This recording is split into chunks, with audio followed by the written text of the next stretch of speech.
Even when you feel low, you can still go. Even when you feel slow, you can still go. Even when there's no hope, you can still go. I never answer to no, man, I still go. Go, go, go, go, go, go. Witam wszystkich w filmie na Value weekendowe, czyli głównie sobota, ale chyba jedno zdarzenie nawet z niedzieli żeśmy wybrali. Tak więc zapraszam Was do oglądania, ale najpierw... Partnerem kanału jest firma LVBet. Są to zakłady bukmacherskie legalnie działające na terenie naszego kraju. Mają fajne pakiety powitalne, jest to 2000 zł, jest również weryfikacja w Ekstraklasie. Zbijają podatek po rejestracji przez miesiąc czasu, a więcej informacji na temat promocji macie na stronie właśnie LVBetu. Link do rejestracji macie w pierwszym komentarzu pod tym filmem, a przy rejestracji używajcie kodu SportPredictions. Zacznijmy sobie od meczu z duńskiej drugiej ligi. Jest to mecz Fremu z Ishojem, czy nie wiem jak to się czyta. 3,40 płacą na drużynę gości. Jest to duży błąd i myślę, że duża pomyłka bookmachera. Znaczy duża pomyłka. Fajne value, może tak. O, wszystkie mecze bezpośrednio wygrała drużyna gości. Było to 3-0, 2-0 i 2-1. I te dwa spotkania ostatnie, znaczy te pierwsze, czyli 3-0 i 2-0, były w tym roku, a kolejne, czyli to 2-1 było w zeszłym roku w październiku, tak więc nie minęło zbyt wiele czasu od tych wygranych, zbyt wiele w drużynach się nie pozmieniało, jeżeli chodzi również o składy, taktyczne rzeczy. Widać, że przeciwnik nie leży drużynie Frem. Frem w ogóle w lidze ostatnio nie wygrywa, tylko 1 na 10 ostatnich meczy. Za to Ishoj jest niepokonany w 10 z 12 ostatnich meczach.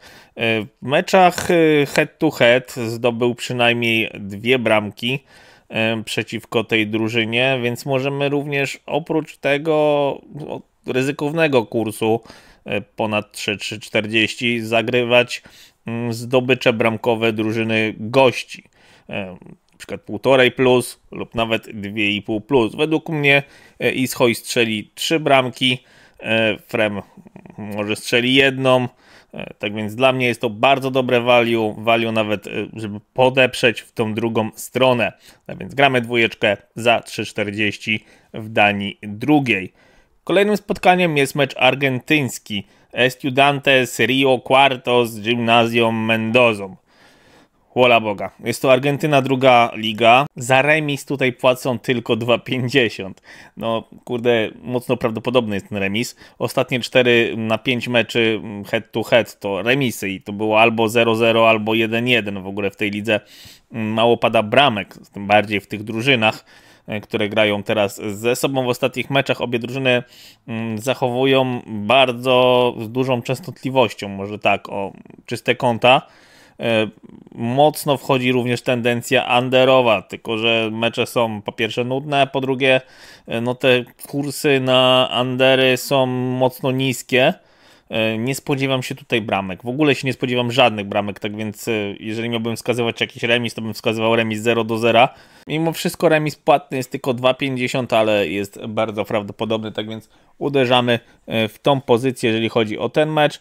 No a kolejnym naszym meczem będzie Liga Australijska i to jest NPL NSW, tak się liga nazywa. Grają o 7 rano, tak więc weźcie to pod uwagę, w zależności kiedy oczywiście oglądacie ten mecz. To jest sobota 7 rano. Drużyna gospodarzy, czyli WSW, nie wygrywa w ogóle, tylko 4 na 32 mecze wygrane. Oni w ogóle średnio tracą 2,11 gola na mecz, bardzo dużo tracą, poza tym jest to liga mocno overowa, jeżeli chodzi o zdobycze bramkowe, tak więc tych bramek pada dość sporo. W dobrej formie jest za to Sydney. Ostatnie 4 mecze pod rząd to wygrane. Bezpośrednio ostatnie 3 mecze Sydney również wygrało, zarówno halftime, jak i fulltime, czyli do połowy i po całości. Jest duże prawdopodobieństwo wygranej drużyny gości. A kurs jest bardzo satysfakcjonujący, bo ten kurs jest 1,80. Jest to dla mnie bardzo mocny pewniak i bookmacher może obniżać ten kurs bardzo mocno, tak więc spieszcie się. Zobaczymy jak to się będzie plasowało przed samym meczem. Uważam, że ten kurs mocno spadnie, ale jest to bardzo dobra opcja do gry, tak więc Tutaj gramy dwójkę na Sydney United. No i oprócz tych 3 pozycji mamy jeszcze pozycję z Kenii. Tutaj tak naprawdę nie wiem, kiedy zostanie rozegrany ten mecz, bo są 2 wersje. Jedna wersja jest taka, że to będzie w niedzielę, ale druga wersja jest taka, że to będzie w sobotę o 14. Tak więc uważajcie i śledźcie Ligę Kenijską. Jest to pierwsza Liga Kenijska, nie wiem czy tam, znaczy mają drugą Ligę Kenijską również, ale no, chyba jest bardzo mało popularna. Tak czy inaczej uważam, że tutaj będzie remis. 2,85 płacą za remis Madhare United z Bandari.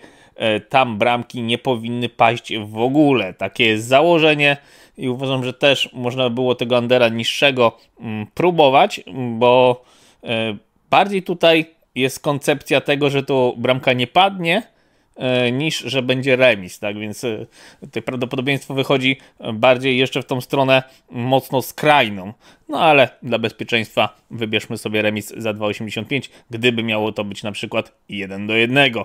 Atletico Paranense z Remo, jest to brazylijska druga liga, o 23:30 grają, czyli już przed północą w niedzielę.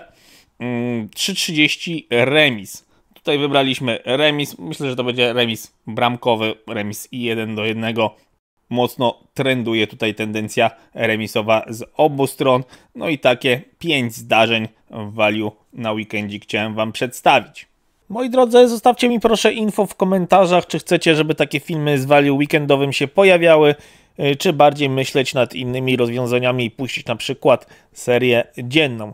Wspomnę Wam też o naszej ofercie współpracy bezpośredniej. Mamy 4 grupki z 4 dyscyplin: piłka nożna, koszykówka, hokej. No i otworzyliśmy na początku tygodnia grupę tenisową. Roland Garros się skończył, grupa na Wielkiego Szlema się skończyła. No i lecimy teraz z tenisem w mniejszych turniejach. Były promocje na start, możliwość również wykupu sezonowego, jak w każdej naszej grupie z innych dyscyplin. No i co? I trzeba się pochwalić, no bo jestem mocno zadowolony z tego, jak ruszyła nam grupa tenisowa. Jak to wyglądało od poniedziałku? Pochwalę się. Nadmienię, że grupa ta działa tak jak inne dyscypliny, czyli są 2 kupony AKO dziennie wysyłane o godzinie 8 rano, mniej więcej. W poniedziałek 2x2 kupony trafione, wtorek 1x2 trafione, w środę 1x2 trafione, czwartek 2x2, no i w piątek, czyli dzisiaj, 1 wszedł z mniejszych challengerów, drugi jest w tej chwili w grze, jest tam jedno zdarzenie trafione, jedno zdarzenie ze Stuttgartu zostało, z turnieju Stuttgartu oczywiście, jak nam wejdzie to będzie 2x2. Stawkę statystyczną w tej grupie ustaliliśmy na 100 na kupon, no i po przyjęciu takiej próby, jeśli chodzi o wygrane, to wygląda to tak, że w poniedziałek zarobiliśmy 315,50, we wtorek 57, w środę 63, w czwartek 379, w piątek, czyli dzisiaj albo 84, jeżeli ten drugi kupon nam nie wejdzie, jeżeli nam wejdzie, to 336,50, więc od poniedziałku do piątku zarobiła nam grupa tenisowa albo 898,50 albo 1151. Tak więc tak naprawdę zwrócił się cały abonament roczny, jeżeli tak na to spojrzeć. Jesteśmy bardzo zadowoleni z tej grupy tenisowej, jesteśmy zadowoleni również z innych naszych grupek. Jeśli chodzi o jakiegoś rodzaju promocje, to oczywiście nie będziemy ich robić, tak jak mówiłem, ale dostaję sporo maili, że nie zdążyliście dołączyć do tej grupy tenisowej na dłuższy okres czasowy, bo za późno obejrzeliście film. Ja też przyjmuję wszystkiego rodzaju tłumaczenia, no ale jeżeli ustalamy jakieś happy hours czy coś takiego, no to bardzo bym prosił o dostosowanie się. Nie chcę robić ponownych promocji, nie będziemy robić promocji na żadnego rodzaju pakiety, tylko w momencie, gdy otwieramy jakieś grupki tematyczne.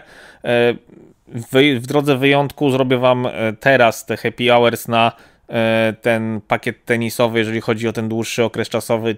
Te osoby, które do mnie napisały, to oczywiście mogą się również zgłosić w tym terminie, powiedzmy, nie wiem, od 16 do 24 dzisiaj. Możecie jeszcze dołączyć do tego projektu tenisowego na dłuższą jednostkę czasową, czyli na okres 12 miesięcy w tej promocyjnej cenie, a tak to niech to zostanie tak jak jest w naszych standardowych cenach. nie róbmy większego zamieszania. Ja się staram Wam odpisywać na maile w jak najszybszym czasie. Teraz mamy trochę zawirowania ze skrzynką pocztową, znaczy ze skrzynką, z obsługą skrzynki, ale te wszystkie maile oczywiście trafiają do odpowiednich osób, tak więc będziemy odpisywać na wszystkie sprawy w miarę możliwości, jak najszybciej oczywiście. Zmieniliśmy trochę strukturę u nas w firmie, jeśli chodzi o podmioty zewnętrzne, to również żeśmy dużo pozmieniali, żeby to dla Was wszystko pousprawniać. Jesteśmy na dobrej drodze i jeśli macie jakieś pytania organizacyjne, to oczywiście również zapraszam drogą mailową na sportpredictions.pl@gmail.com. A teraz zostawcie łapkę w górę, subskrypcję dla kanału, jeżeli możecie. No i do usłyszenia w kolejnych filmach.